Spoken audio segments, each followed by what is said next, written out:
आज हम पढ़ेंगे श्रीमद् भगवद गीता में अध्याय 7 श्लोक 18। इस पे हम बात करेंगे। तो अभी तक हमने जो भी समझा जाना, उन्हीं चीजों पे थोड़ा-सा और प्रकाश डालेंगे। सच्चा भक्त कौन, इच्छा, ज्ञान और भक्ति का रहस्य। ठीक है? इन सब चीजों पे हम उलझ जाते हैं। तो जैसे ही प्रकाश पड़ता है, वैसे ही हम इन चीजों से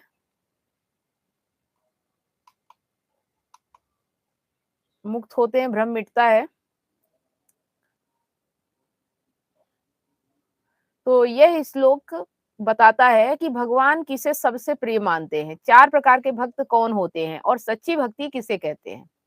पिछले श्लोक में भी हमने 4 प्रकार के भक्त को समझा था। तो अगर आप अपने जीवन में शांति, स्पष्टता और आध्यात्मिक दिशा चाहते हैं, तो पूरा लास्ट तक इसे ज़रूर समझिएगा। हमारा जो श्लोक है, उदाराः सर्व एव ते ज्ञानी त्वात्मैव मे मतम् आस्थितः स हि युक्तात्मा मामेवानुत्तमां गतिम्। ठीक है, इसका जो अर्थ है सरल हिंदी में समझेंगे। यहाँ श्री कृष्ण कहते हैं ये चारों प्रकार के भक्त उदार हैं, लेकिन उनमें ज्ञानी भक्त मुझे सबसे प्रिय है। क्यों? क्योंकि वह मुझ में पूरी तरह स्थिर है और मुझे ही परम लक्ष्य मानता है। जो ज्ञान की राह पे चलता है, वो सत्य के अलावा किसी और चीज को लक्ष्य नहीं मानता। लेकिन जो भक्ति में चलता है, वो कुछ न कुछ कामना करता है, कुछ न कुछ स्वार्थ रखता है। बाहरी जो मूर्ति की पूजा होती है, उसमें कुछ न कुछ जाके अपनी इच्छाओं को रखता है कि भगवान मेरी ये इच्छा पूरी कर दो, मुझे सुखी संसार दे दो या ऐसा-वैसा। तो उसका लक्ष्य परमात्मा नहीं होता, सत्य नहीं होता। उसका लक्ष्य उसकी इच्छाएँ, उसकी कामना पूर्ति होती है। ठीक है? तो 4 प्रकार के भक्त हैं। भगवान ने पहले बताया कि 4 प्रकार के लोग भक्ति करते हैं। सबसे पहला जो दुखी व्यक्ति होता है, जो संकट में भगवान को याद करता है, बीमारी, नुकसान, डर या पीड़ा में। उदाहरण से समझिए, कोई बीमार हुआ तो बोला हे भगवान बचा लो, ठीक होते ही भूल गया। यह स्वार्थी भक्ति है, लेकिन भगवान इसे भी स्वीकार करते हैं। फिर है धन चाहने वाला, जो पैसा, नौकरी, सफलता या सुख के लिए भगवान से प्रार्थना करता है। जैसे कि परीक्षा पास हो जाए, बिजनेस चल जाए, शादी हो जाए, यह भी भक्ति है, पर यह साधन की भक्ति है, साध्य की नहीं। यहाँ पे साधन की मांग की जाती है, साध्य मतलब जो देने वाला है उसकी नहीं। जिज्ञासु, सत्य खोजने वाला, जो जानना चाहता है मैं कौन हूँ, जीवन क्या है, परमात्मा कौन है। यह साधारण भक्त से ऊपर का स्तर है। जो अभी 2 भक्ति हमने देखी, उससे थोड़ा ऊपर का स्तर है। इससे ऊपर है ज्ञानी, सबसे श्रेष्ठ भक्त। यह वही है जिसे भगवान सबसे प्रिय कहते हैं। क्यों? क्योंकि वह सुख दुख में समान रहता है, लाभ हानि में शांत रहता है, भगवान को साधन नहीं अंतिम लक्ष्य मानता है। तो यहाँ पे ज्ञानी क्यों प्रिय है मानते हैं, इस चीज को हम समझेंगे। श्री कृष्ण कहते हैं ज्ञानी मुझे ही अपना आत्मा मानता है। इसका मतलब वह समझ जाता है कि शरीर अस्थाई है, मन बदलता रहता है, लेकिन चेतना शाश्वत है। तो यहाँ बात चेतना की हो रही है। कृष्ण का मतलब आप बाहरी मूर्ति की मत समझिएगा, ठीक है। वह संसार में रहते हुए भी संसार से बंधा नहीं होता। जैसे कि कमल पानी में रहता है पर पानी से गीला नहीं होता, ऐसा ही ज्ञानी संसार में रहता है पर उसमें लिप्त नहीं होता। इसको अगर हम आज के जीवन से जोड़ के देखें कि आज के जीवन में इसे कैसे हम समझ सकते हैं, तो आर्त मतलब जो केवल मुसीबत में याद करता है, अर्थार्थी मतलब, एक मिनट,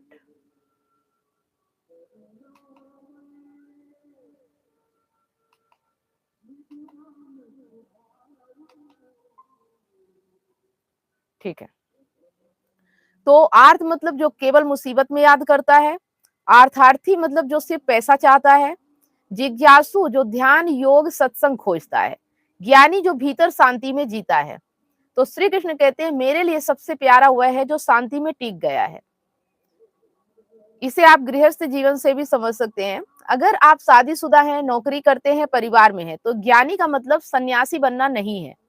ठीक है, इसका अर्थ है झगड़े में भी संयम, धोखे में भी विवेक और हानि में भी धैर्य रखें। यही असली भक्ति है। अगर आप जहां भी हैं, जिस भी जगह हैं, चाहे वो शादीशुदा जीवन हो, चाहे आप जॉब में हो, चाहे आप प्रेमी प्रेमिका जहां भी हो, वहां पे अगर आप झगड़े में भी संयम रख सके, धोखे में भी विवेक रख सके, मतलब आपके साथ अगर धोखा हुआ है उसमें समझ रख सके, हानि में भी धैर्य रखे, अगर आपके साथ कुछ घाटा हो गया है, नुकसान हो गया है, उसमें धैर्य, तो ये असली भक्ति है। ठीक है, इसका जो आध्यात्मिक संदेश है जो गहरा है, तो गीता का जो सार है, यहाँ भगवान से कुछ मांगना गलत नहीं है, लेकिन भगवान को ही चाहना सर्वोच्च है। कुछ व्यक्ति होते हैं जो भगवान से कुछ मांगते हैं लेकिन भगवान को नहीं मांगते, पर एक ज्ञानी जो व्यक्ति होता है वो भगवान को ही सब कुछ मान लेता है, वो फिर उससे कुछ मांगता नहीं है, वो कहता है तुम ही मिल जाओ।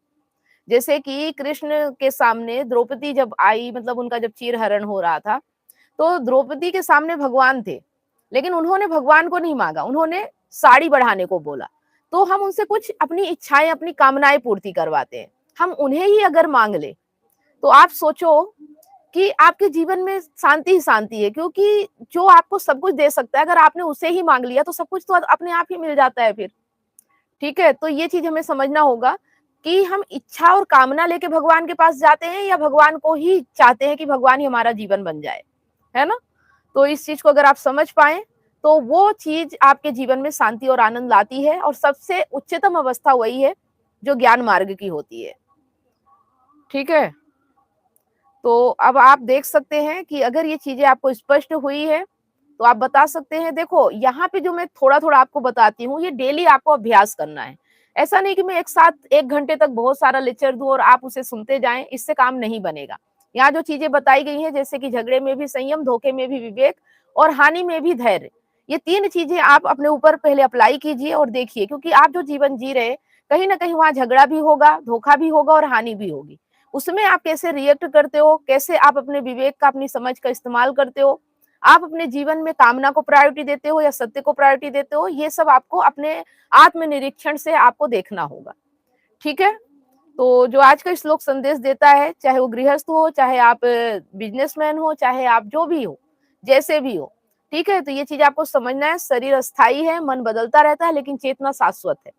तो हम अगर चेतना में स्थित हो पाए तो ही हम जीवन का रस, आनंद जो भी है वो ले पाएंगे, या कहिए कि फिर हमारा आनंद ही स्वभाव हो जाता है। जीवन कैसा भी हो, में कोई फर्क नहीं पड़ता। तो अगर इन चीजों में आपको कोई डाउट्स है, कोई सवाल है तो पूछिए, समझिए, तभी आप अपने जीवन को बेहतर तरीके से जी पाएंगे। ठीक है, राजकिशोर जी कुछ पूछना है आपको?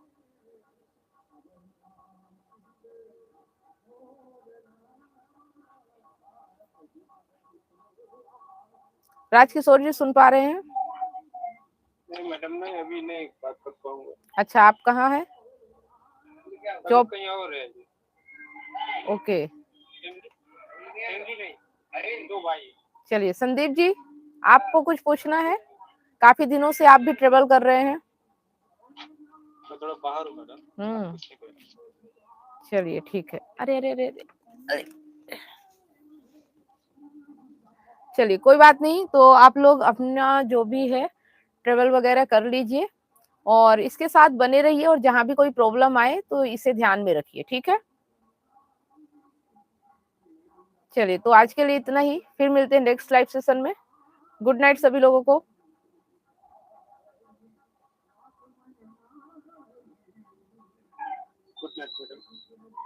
क्या आप अपने पार्टनर की बेवफाई से टूट चुके हैं?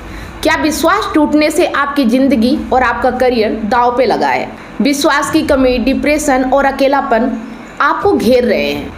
आप अपने हस्बैंड, वाइफ या सहकर्मियों पर भरोसा नहीं कर पा रहे हैं, लेकिन अब यह दर्द खत्म हो सकता है। मैं कमलेश सोनी पिछले 8 वर्षों से हजारों रिलेशनशिप्स पर काम किया है और कंसल्ट करके उनके साथ उनकी प्रॉब्लम पर साथ मिलकर जो भी समाधान हो सकता है हमने किया, और 100% गारंटी के साथ समाधान मिला, और आज वो खुशी से जीवन जी रहे हैं। और मेरा मिशन है आपको निराशा से निकालकर खुशहाल जिंदगी की ओर ले जाना। मेरा 90 दिन का विश्वास और रिकवरी सिस्टम आपकी जिंदगी बदल देगा। हमारे एक्सपर्ट्स कोचिंग, कंसल्टिंग और हीलिंग के साथ अपने रिश्ते में विश्वास और प्यार वापस लाएं, डिप्रेशन और अकेलापन से मुक्ति पाएं और अपनी मैरिड लाइफ और करियर को नई उड़ान दें। हजारों लोग मेरे YouTube चैनल और Facebook से प्रेरणा ले चुके हैं, लेकिन व्यक्तिगत कंसल्टिंग वो चाबी है जो आपके रिश्ते का ताला खोलेगी। आज ही कदम उठाएं। 7697572249 पर व्हाट्सएप करें या लिंक पर क्लिक करें और अपॉइंटमेंट बुक करें, और हमारे 90 दिनों के वर्कशॉप से अपनी जिंदगी के निराशा को खुशहाल जिंदगी में बदलें। आपका रिश्ता हमारे लिए मायने रखता है। आज ही एक्शन लें और अपनी खुशहाल जिंदगी की शुरुआत करें।